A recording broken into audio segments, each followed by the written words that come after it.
And so, yeah, he said, yes, the Titans won, but that was not an impressive win. Titans did not look good at all. And the Texans were hurt, false starts, no wide receivers, and still almost won the game. Any other team, and we would have lost that game. Adrian, again, I would say this. Remember where we were. A couple of years ago, this would have been a game we would have lost. Because games like that, when the other team gets back in it, we would have found a way to lose. We are now learning to find ways to win. And that is actually really good. And I think next year we'll find ways to win against good teams playing this style of football. So I think they're just learning how to win, but now they are continuing that, and it's going to make them better. So I like the fact that they're finding ways to win, even if it's ugly. And I like Joshua Jett's comment saying, let's get this win Sunday. And we're definitely going to try to do that. And so I had a couple other questions. Had some people come out of exile. Let's see. Jamie Driver says, with Mariota not having much of a sophomore slump like others, do you think that's why he's struggling so much this year? And he commented, said, I myself think a combination of injury last year, 99% of it is play calling.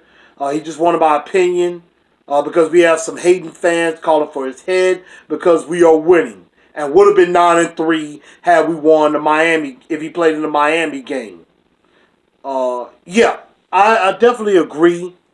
I think the struggle is that he was still healing from last year and in the hamstring injury this year. But I agree mostly it is play calling. They're holding him back, and I don't know why. They're not letting him have more freedom of the offense. They're not letting him basically take control. And that's what you have to do. Marcus needs to take control of this offense and let it be his. I understand you want to run the football, but don't do it at the expense of Marcus Mariota. Quit trying to make your players fit your scheme. Make your scheme, make the players, quit making the players fit the scheme. Use the scheme to fit the players. And I don't know why coaches do not do that, but it will work out a lot better. For example, the Saints and Falcons game.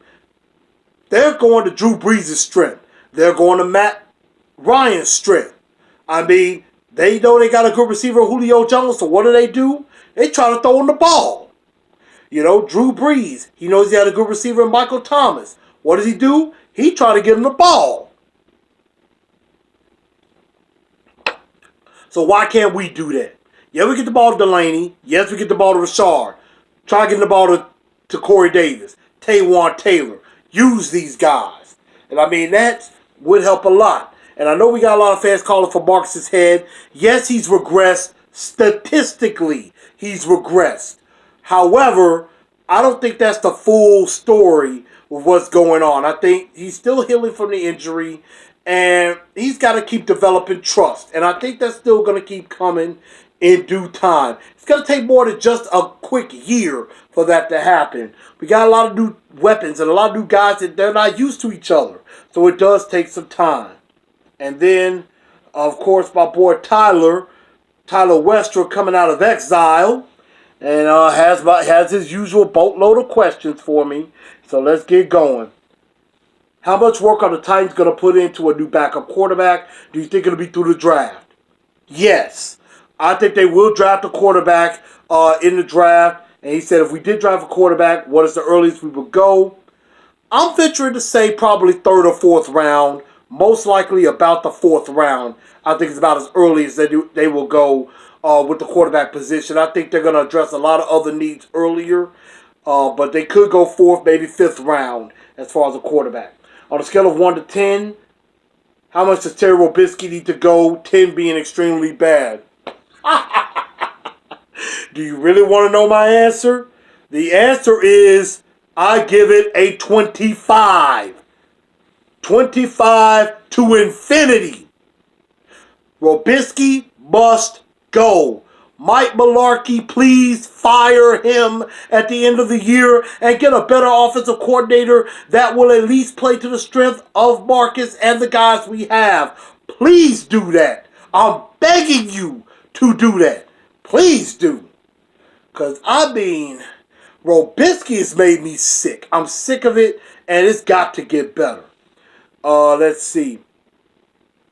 Let's see. Is it wrong or a lack of faith in the team to feel that even if the Titans make the playoffs, can't see us going past the first round? Um,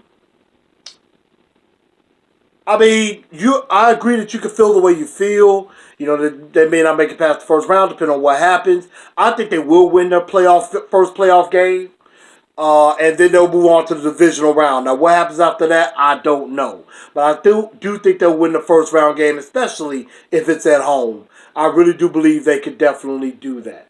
Um, they say Mariota regressed this year. Do you agree? As I mentioned earlier, I think statistically he has.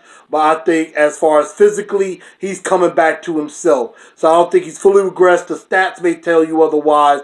But that's something that I'm not buying. Number 5, do you feel like Dick LeBeau has lost a step, or do you feel he doesn't have the players he needs to run as good of a defense as he did in Pittsburgh? I think it is that he doesn't have all the players he wants for this system. Arakpo and Morgan have done pretty well. I think Jayon Brown has been pretty good in coverage. Wesley Woodyard, again, he's drunk from the fountain of youth. And I think Delaney Walker is too. I don't know where this fountain of youth is here in Nashville. I am going to find it. I am going to ask Wesley Woodyard one day, where did he find the fountain of youth? But I still think he needs a few more players to run the system. We need a true nose tackle that can play. We need a 3-4 defensive end. We need another middle linebacker that can go along with Wesley Woodyard. We need a better, strong safety, and we need some good depth at corner as well. So, I mean, there's a few things that can be fixed, but I think it's mainly the players are not there for the system completely. But I think the defense has gotten a lot better. They're right outside of the top 10. I believe they're ranked 11th defensively, so they're coming. I think they have vastly improved. Let's see. Is it just me, or do you feel that some Titans don't bring their true fire? They'll bring their true fire and determination. I see Delaney Walker playing banged up, making catches and jumping up like he's Ray Lewis or something. He's got that fire. Where is it in the other guys? Is it like they're playing not to lose their job? That's a very good question. I'm not going to deny and say that they don't play with fire or passion. I think they do. I think they want to win. Marcus is a soft-spoken, mild-mannered guy. He leads by example. He leads by action. You don't always have to have a vocal leader or a guy, rah, rah, rah, to say that they have fire. Sometimes that fire is eternal, is internal, basically. And, it may not look like they have that fire, but when they get on that field, it's a whole different story. So, I mean, I think it takes a little bit more to get it out of them, but with others, it is there. I guarantee you that. So, I think that was it for all the questions for Pick My Brain. I appreciate everybody, chipping in on that. And, of course, I know Kihai commented saying that he's going to the game in Arizona, and a bunch of others are going with him. Hey, I wish I could go with y'all, too. But y'all have some fun for me. We're going to get that W. And so, now let's go ahead and get ready to preview this game against the Arizona Cardinals. They come in 5-7. They just lost their last game 32-16 to the Los Angeles Rams.